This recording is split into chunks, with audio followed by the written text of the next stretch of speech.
The Montgomery estate smells like pine and cinnamon, but it might as well be formaldehyde.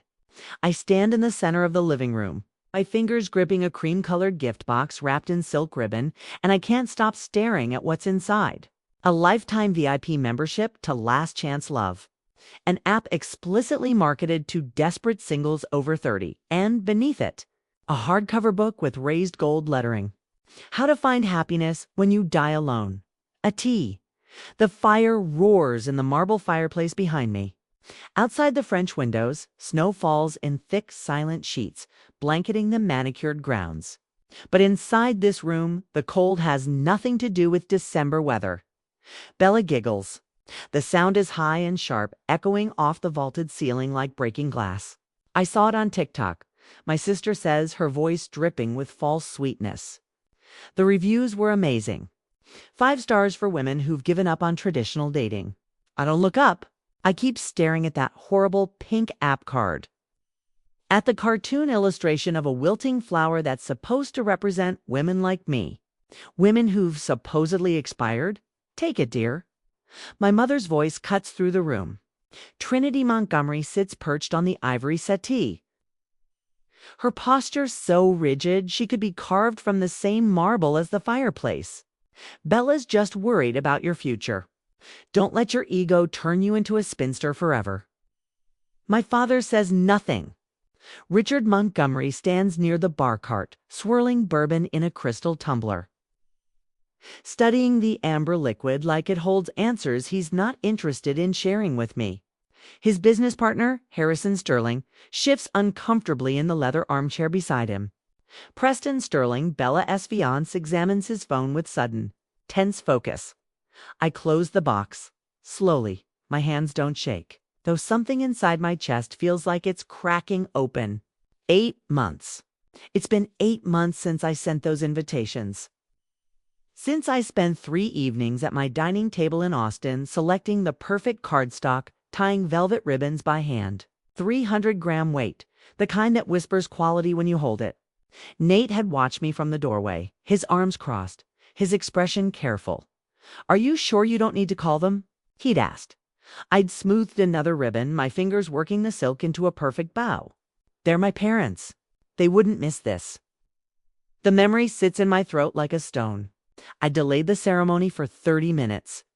Staring at those 2 empty chairs in the front row, reserved for Dad. Reserved for Mom, the signs I'd painted myself on small wooden plaques. Decorated with wildflowers because my mother had once mentioned she liked daisies. That was 7 years ago. But I remember everything they forgot. Well, Bella leans forward on the sofa, her blonde hair cascading over one shoulder in a calculated tumble. Her engagement ring catches the firelight, a 3-carat diamond that cost more than my entire wedding. "Aren't you going to say thank you?" The words stick in my throat. Part of me wants to scream. Part of me wants to run out those massive oak doors like I've done so many times before. Drive back to the airport, fly home to Austin where Nate is probably heating up leftover Thai food and wondering if I'm okay. But I'm so tired of running. Harrison Sterling clears his throat. "Perhaps we should move on to dinner," he suggests, his voice carefully neutral. I believe the caterers have everything ready in the dining room. Bella's smirk widens.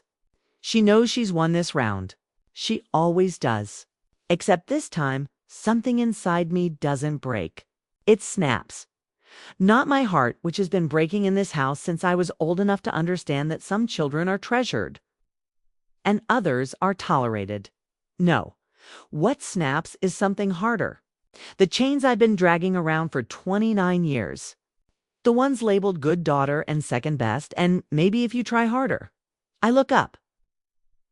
My eyes meet Bella's, and I watch her triumphant expression falter just slightly. There's something in my face she doesn't recognize. Something cold and clean and final. "Thank you, Bella," I say. My voice comes out smooth, almost pleasant. I'll keep this very carefully. I tuck the box under my arm, holding it against my ribs like evidence. Because that's exactly what it is. Trinity frowns. "Caroline, don't be dramatic. It's just a thoughtful gift." "Oh, I know." I smile. The expression feels strange on my face, like I'm wearing someone else's mouth. It's very thoughtful, very valuable.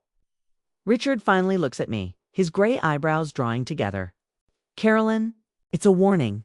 The same tone he used when I was 16 and suggested that maybe, just maybe, Bella shouldn't get a BMW for her first car when I'd received a 10-year-old Honda. The tone that means, don't make a scene. Don't embarrass us. Don't exist too loudly in spaces meant for your sister to shine. I hold his gaze. Yes, Dad. He opens his mouth, closes it, turns back to his bourbon. Preston Sterling stands abruptly, shoving his phone into his jacket pocket. I need some air, he mutters, and walks toward the French doors leading to the terrace. Bella's smile finally cracks. Preston, it's freezing out there. Preston hesitates at the terrace doors, the cold air blowing in, before turning back with a resigned sigh to join the procession to the dining room. But he's already gone, and I understand something in that moment. He's uncomfortable. He should be. Any decent person would be. Shall we? Harrison gestures toward the dining room, his discomfort palpable in the tight set of his shoulders. The dining room chandelier throws diamond patterns across the white linen tablecloth. Trinity taps her spoon against her crystal water glass, the sound cutting through the murmur of polite conversation like a blade. Before we begin, my mother announces, her voice pitched for an audience, I want to toast this very special season, the year of the bride. I watch Bella straighten in her chair, her practiced smile blooming across her face like she's been waiting for this cue her entire life. My youngest daughter, Trinity continues, gesturing toward Bella with her wine glass, will be married this February in what I can only describe as a modern royal event. 300 guests. The ballroom at the Four Seasons, a dress that took 6 months to design. Preston shifts beside Bella, his jaw tight. Harrison Sterling studies his salad fork with the intensity of an archaeologist examining an artifact. Bella has always known how to do things properly, Trinity says, and the word properly lands on my skin like a slap. With grace, with consideration for family. My father lifts his bourbon in agreement. He hasn't looked at me since we sat down. I cut into my filet mignon. The knife slides through the meat with barely any resistance, but my hand feels welded to the handle. Trinity sets down her glass with a delicate click. Her gaze swings toward me, and I recognize the glint in her eyes. She's about to perform. Bella is settled, she says, her tone dripping with manufactured concern. But what about you, Carolyn? You're approaching 30.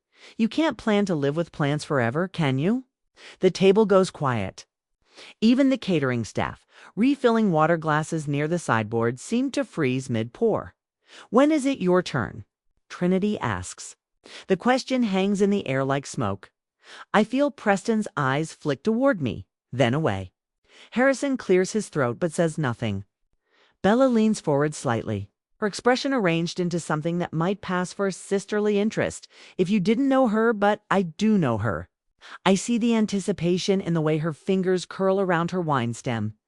She's waiting for me to crumble, to stammer, to make some excuse about focusing on my career or not having met the right person yet. I set down my silverware. The clink of metal on porcelain sounds louder than it should. I'm not single mother. The words come out, calm, steady, like I'm commenting on the weather. Trinity blinks. Excuse me?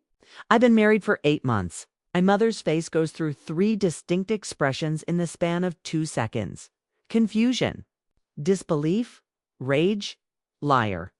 The word explodes out of her mouth before she can stop it. Her hand slams down on the table, rattling the silverware. Why would no one know about this? You secretly eloped in Vegas, didn't you? Is that why you've been so distant? I didn't elope in Vegas. Appa's face has gone pale, but she recovers fast. She always does. Are you making up stories to ruin my engagement party? Her voice cracks perfectly, hitting that sweet spot between wounded and incredulous. You've always been jealous of me, Carolyn, but this is pathetic even for you. She turns to Preston, her hand finding his arm. Can you believe this? But Preston is looking at me. His attorney's brain clearly running calculations I can't quite read. I sent invitations. I say, my voice hasn't changed pitch. I sound almost bored, which is strange because my heart is hammering against my ribs like it's trying to escape. Via FedEx overnight in February. My father's glass hits the table hard enough that bourbon sloshes over the rim. If you sent invitations and didn't get a reply, why didn't you call? His face is flushed, the vein in his temple pulsing. You did this on purpose, didn't you? To embarrass this family in front of the Sterlings. And there it is. The truth I've been circling for 8 months. The answer I didn't want to see, even as the evidence piled up around me like snow against a door. They didn't forget. They're gaslighting me. Right now. In front of witnesses. Rewriting history while I sit here holding the receipts they don't know exist. Yet, the last thread of hope I'd been clutching, the one I didn't even know I was still holding dissolves. Something shifts inside my chest. The architect in me takes over. The part that knows how to read blueprints and calculate load-bearing walls and understand exactly where pressure needs to be applied for a structure to fail. I stop trying to defend myself with emotions. They don't care about my feelings. They never have. Under the table, hidden by the white linen, I slide my phone from my clutch.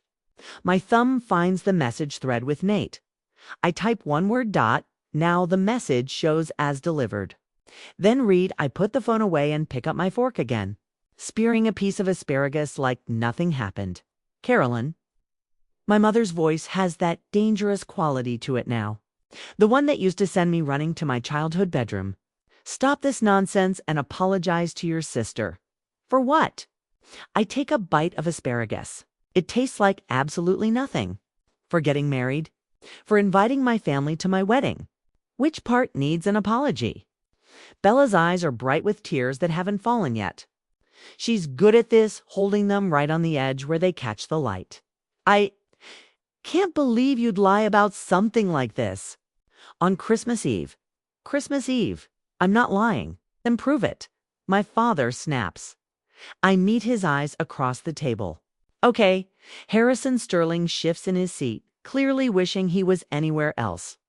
Preston has gone very still beside Bella. It's his lawyer instincts. Finally catching up to whatever his gut has been telling him. The chandelier above us catches on my wedding band. I've been wearing it this whole time. They never even noticed. Dessert will be ready in 15 minutes, one of the catering staff announces from the doorway. Oblivious to the tension crackling through the room like static electricity, my phone buzzes once against my thigh. A text from Nate. System accessed. Ready when you are? Anytime tonight? I look up at the 85-inch smart TV mounted above the fireplace in the adjoining sitting area, currently displaying a digital fire log that mirrors the real fire burning below it. Actually, I say, standing up from the table, I think we should skip dessert tonight. I walk toward the TV, my heels clicking against the hardwood floor. There's something everyone needs to see. Carolyn. Sit down. My mother's voice has taken on that edge. The one that used to make me shrink into myself, desperate to be smaller, quieter. Less troublesome, not tonight. I stop in front of the TV, my back to the room. You always believe Bella unconditionally. My voice sounds strange to my own ears, calm, almost conversational. But have you forgotten what my husband does for a living? Silence. I turn to face them. Nathaniel Vance, senior cybersecurity analyst. He works for a firm that protects Fortune 500 companies from data breaches. Trinity's mouth opens, closes, opens again. I don't see what that has to do with anything, don't you? I pull my phone from my clutch, holding it up so they can see the screen. 3 letters glow there. Now, sent 18 minutes ago. Delivered. The TV screen behind me flickers. Bella's head snaps up. Her tears forgotten. What are you doing? The virtual fire log cuts out. The screen goes black for exactly 2 seconds. Then it lights up again, displaying something entirely different. A computer desktop. Blue background. Neat rows of folders. Remote access activated appears in the corner in small white text. What is this? Richard's voice has gone hard. Turn that off. I designed the electrical system for this house. I keep my tone pleasant, almost chatty, like I'm discussing the weather. Did you know that? You hired me fresh out of grad school, paid me in exposure and family discount rates. I installed every smart system, every camera, every sensor. I turned back to the screen, watching as the cursor moves without anyone touching it. Nate, working from our home office in Austin, his fingers flying across keys 2,000 miles away. The admin password was never changed. I continue. I recommended you change it, remember? I sent that email twice.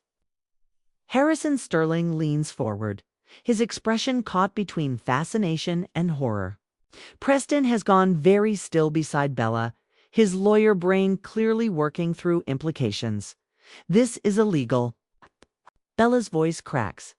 Not with tears this time, with panic. Actually, it's not. I don't look at her. I'm the system administrator on record.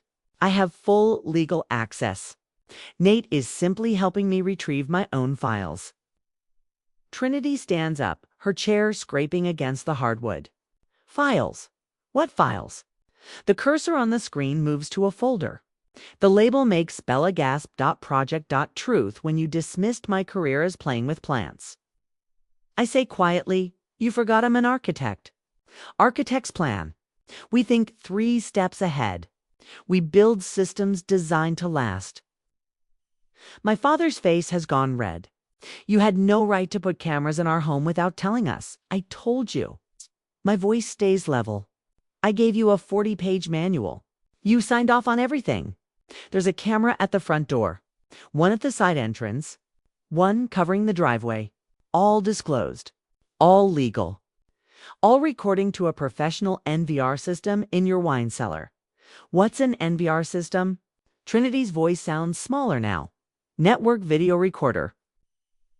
I finally turn to look at her. It's not cloud storage that deletes after 6 months. It's physical hard drives, professional grade, data retention for 2 years. I watch the color drain from Bella's face. She understands. She's already doing the math. Counting backward through months. You're bluffing, she whispers. I turn back to the screen. The cursor hovers over the folder. Do you remember February 12th, Bella? I ask. My voice sounds almost gentle. It was a Tuesday, cold. You were wearing your cream cashmere coat.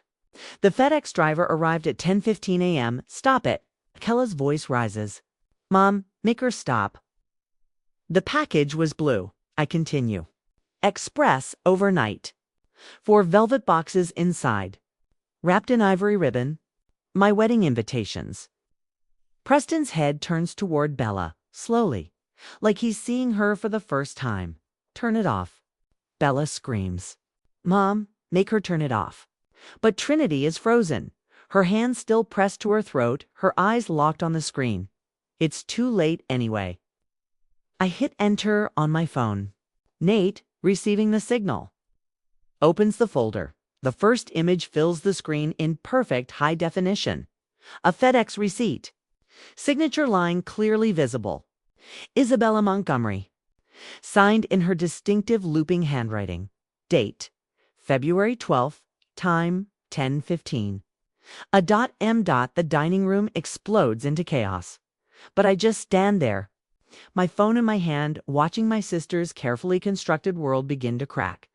And I feel nothing but cold, clean satisfaction. That's my signature, Bella says immediately. Her voice has lost its hysterical edge, replaced by something flatter. More dangerous? So what? I signed for a package. That doesn't prove anything except that I was home that day. She's recovering. Faster than I expected. Evidence 1, I say, keeping my voice level.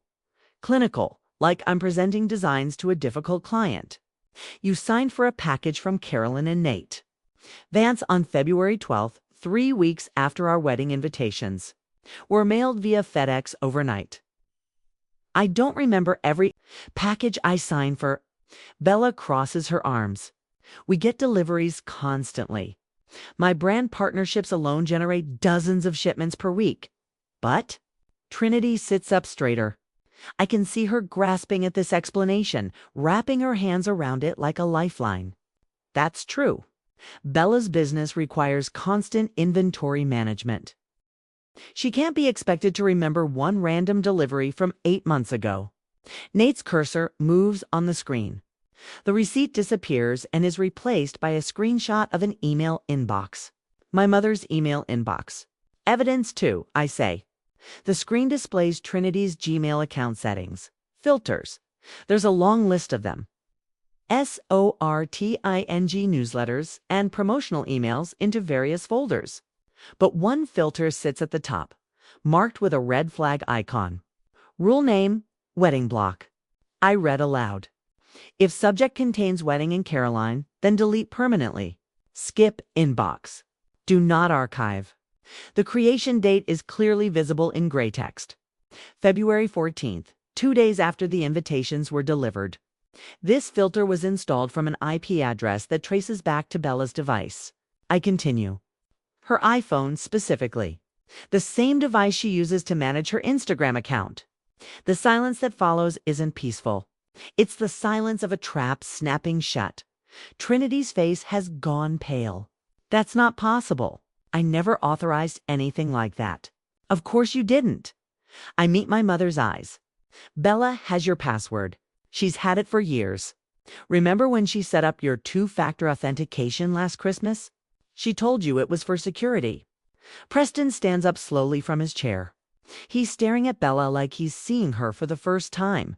You hacked into your mother's email. I didn't hack anything. Bella's voice rises in pitch. I have access because Mom asked me to help manage her correspondence. She gets overwhelmed by all the emails. I manage philanthropic contacts, Trinity says weakly. Charity board communications. Bella helps me organize them. By deleting emails about your daughter's wedding. Harrison Sterling's voice cuts through the room. He's still seated, but his posture has changed. He's no longer the uncomfortable observer. He's engaged now, focused. Bella stands abruptly. Her chair scrapes against the hardwood floor. Fine, yes. I hid the invitations. But I did it to protect Mom and Dad. The room freezes. She's pivoting. I watch it happen in real time, the way her expression shifts from defensive to aggrieved. Her eyes fill with tears.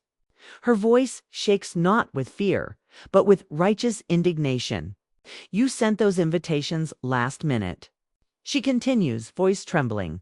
For some shabby vineyard in Texas. Dad has high blood pressure, stress. Mom worries constantly about image, about what people think. I saw that location you chose, Caroline. That rustic barn aesthetic. And I was afraid. Afraid they'd be humiliated. Afraid they'd spend the whole trip stressing about appearances. She wipes her eyes with the back of her hand. So yes, I hid them. I threw them away. I did it out of love. I was trying to protect our parents from embarrassment. Trinity inhales sharply. I watch her expression shift. See her reaching for this new narrative like a drowning person grabbing driftwood? You were protecting us. Of course I was. Bella's voice cracks. Caroline always does things her own way, never considering how it reflects on the family. I couldn't let you suffer through some subpar wedding just because she refuses to maintain our standards. It's brilliant. In a horrible way. She's reframed herself from villain to hero in under 30 seconds. The malicious act becomes protective sacrifice. The lie becomes love. Preston's frown deepens. He's not buying it. I can see the doubt written across his face, the way his jaw tightens. But my parents are already softening, already reaching for the explanation they want to believe. I don't panic. I don't rage. I don't give Bella the satisfaction of seeing me unravel. Instead, I smile. It's a smile full of pity. The kind you give a child trying to convince you the dog ate their homework when you can see the torn pages in the trash. Protecting them. I repeat softly. That's your story. It's the truth. Bella lifts her chin. Then why, I say, each word deliberate, did you throw the invitations in the recycling bin instead of hiding them in a drawer? Bella blinks. What? If you were protecting Mom and Dad, if you were worried about their feelings, You would have hidden the invitations somewhere safe. Somewhere you could retrieve them later if needed. You would have preserved them carefully just in case your plan went wrong. I gestured to the screen where Nate has already queued the next file. But you didn't do that, did you? Preston turns to look at Bella. Really look at her. Did you? I was upset, Bella says quickly. I wasn't thinking clearly. That's interesting, I say, because the video footage suggests you were thinking very clearly. I nod to the screen. Nate clicks play. The video quality is stunning. Crystal clear footage from the front door camera. The one mounted above the entrance with a perfect view of the porch and driveway. The timestamp reads February 12th, 10:14 a.m. The FedEx truck pulls into frame. The driver climbs out carrying a blue package. He rings the doorbell. Bella appears 30 seconds later. She's wearing yoga pants and a cropped hoodie, her hair in a high ponytail. She smiles at the driver, signs the tablet, accepts the package. The driver leaves. Bella looks down at the package. I watch her read the return address label. Caroline and Nate Vance. Her expression changes. The smile vanishes. Something cold and sharp takes its place. She doesn't look worried. She doesn't look protective. She looks furious. Bella glances around, checking if anyone's watching. Then she walks to the side of the house where the recycling bins sit behind a decorative lattice screen. She doesn't hesitate, doesn't pause, doesn't open the package to check the contents. She just hurls it into the bin like she's throwing out garbage. The 4 velvet boxes I'd wrapped so carefully, probably crushed on impact. The invitations I'd lettered by hand were probably bent and creased. She doesn't look back, just wipes her hands on her pants and walks inside. The video ends. The dining room stays silent. Even the fire in the hearth seems to hold its breath. Preston's face has gone blank. Carefully, deliberately blank. The expression of a man watching his entire future collapse. There's your protection, I say quietly. There's your love. The room holds its breath. I watch Preston's face cycle through emotions too fast to name confusion, realization, disgust. He stands so abruptly that his chair screeches across the hardwood, the sound sharp enough to make my mother flinch. You threw your sister's wedding invitations in the trash. His voice is quiet, which somehow makes it worse. Because you were afraid of sharing the spotlight. Bella reaches for his arm. Preston, I can explain. He jerks away from her touch.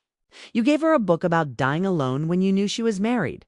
He's staring at Bella like he's seeing her for the first time. Maybe he is. I cannot marry a monster. The word hangs there. Monster, Bella's face crumples. You don't understand, she's always, but Preston is already moving. He pulls the engagement ring off her finger with such force I'm surprised the band doesn't bend. The 3-carat diamond flashes. Under the chandelier one last time before he places it on the table with a deliberate click that sounds like a gunshot. We're done. My mother surges to her feet. Preston, don't be hasty. Bella made a mistake. But surely a mistake. Preston laughs, harsh and disbelieving. Mrs. Montgomery, your daughter committed mail tampering. She sabotaged her own sister's wedding. She lied to my face for 8 months. He shakes his head. I wanted to marry into a family with integrity. Clearly, I was mistaken. Harrison Sterling rises beside his son, his expression carved from stone. He turns to my father, who sits frozen, his face the color of old newspaper. Richard Harrison's voice carries 40 years of business authority. I've always believed a man who cannot manage his household cannot manage a business. My father's bourbon glass pauses midair. Your daughter is deceitful. Harrison gestures toward Bella. Your wife enables her. His gaze shifts to my mother, whose mouth opens and closes without a sound. And you are irresponsible. Then back to my father. The merger project next month. Consider it canceled. Sterling Group will not do business with the Montgomery family. The words hit like physical blows. I watch my father's face drain of what little color remained. That merger was supposed to be his crowning achievement, $50 million in contracts. It's a partnership that would double his company's reach. Gone. Harrison, please. My father finally finds his voice. We can discuss this privately. Surely there's nothing to discuss. Harrison places a hand on Preston's shoulder. We're leaving. Bella explodes from her chair. This is your fault. She spins toward me, face twisted with rage. You ruined everything. I'll destroy you. I'll tell everyone what you did, how you manipulated dash no dot. The word is soft, but it stops her mid-sentence. I stand, smoothing my dress. You won't. Watch me, Bella snaps. I have 2 million followers. I know Massachusetts law prohibits secret audio recording. I keep my tone conversational, so the video of tonight stays private. I won't publish it. Her expression flickers relief, triumph. Hope, however. I let the words settle. The CCTV footage of you dumping that FedEx package. That's evidence of federal mail tampering. Title 18 U.S. Code, Section 1708. Up to 5 years in federal prison. The color drains from Bella's face. If you dare speak one lie about me online, that video and a lawsuit go straight to the police and to your brand sponsors. I tilt my head. I wonder how. Dior and Cartier will feel about their ambassador being investigated for federal crimes. Bella collapses into her seat. The sound she makes isn't a sob or a scream. It's the noise of a collapsing world.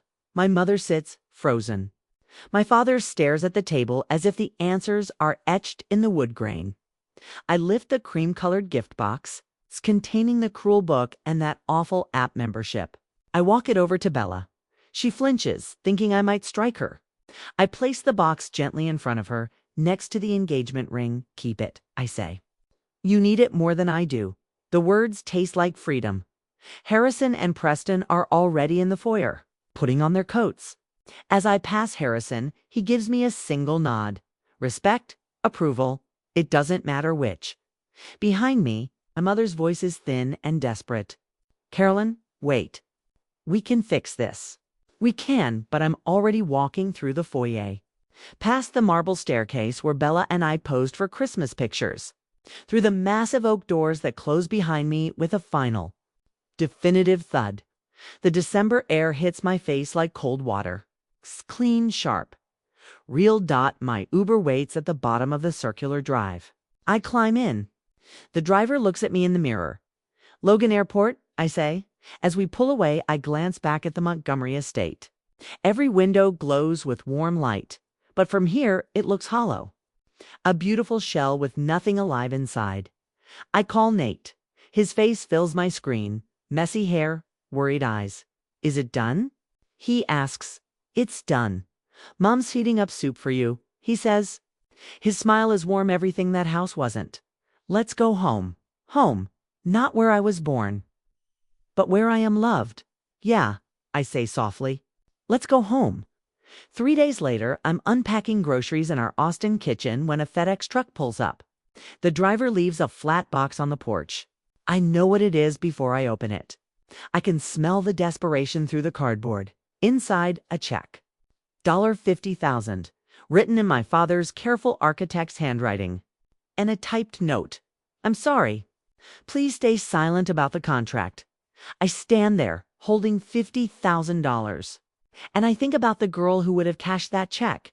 The girl who still hoped on Christmas Eve. The girl who saved chairs at her wedding. She's gone. I tear the check in half. Then in quarters. Then into confetti. I take a picture of the pieces and open the family group chat. Mom, Dad, Bella. I type, I don't sell my silence. I'm gifting it to you for free as a parting gift. Do not contact me again. I press send, delivered. Read. Someone starts typing. Stops. Starts again. I don't wait. I scroll up, tap settings, leave group. Are you sure? I've never been more sure. Leave. New Year's Eve comes wrapped in Seattle rain and the smell of Meredith's pot roast. Nate's family fills the living room, laughing, debating movies, chasing spilled grape juice. His mother hugs me tight. Her sapphire brooch presses warm against my shoulder, an heirloom passed down with love. Not obligation. Come on, Nate says, taking my hand. Let's get some air before the fireworks. We step onto the back porch. The Space Needle glows in the distance. The city hums. Any regrets? Nate asks quietly. I think of the empty chairs, the hidden invitations, the cruel gift, the torn check. Not one. Fireworks bloom overhead, gold against black sky. Inside, his family cheers and clinks glasses. I'm not the Montgomery daughter anymore. I'm Caroline Vance, architect of landscapes, and finally, architect of my own life. I cleared the weeds. I burned out the rot. And here, in the garden, I chose something real is growing.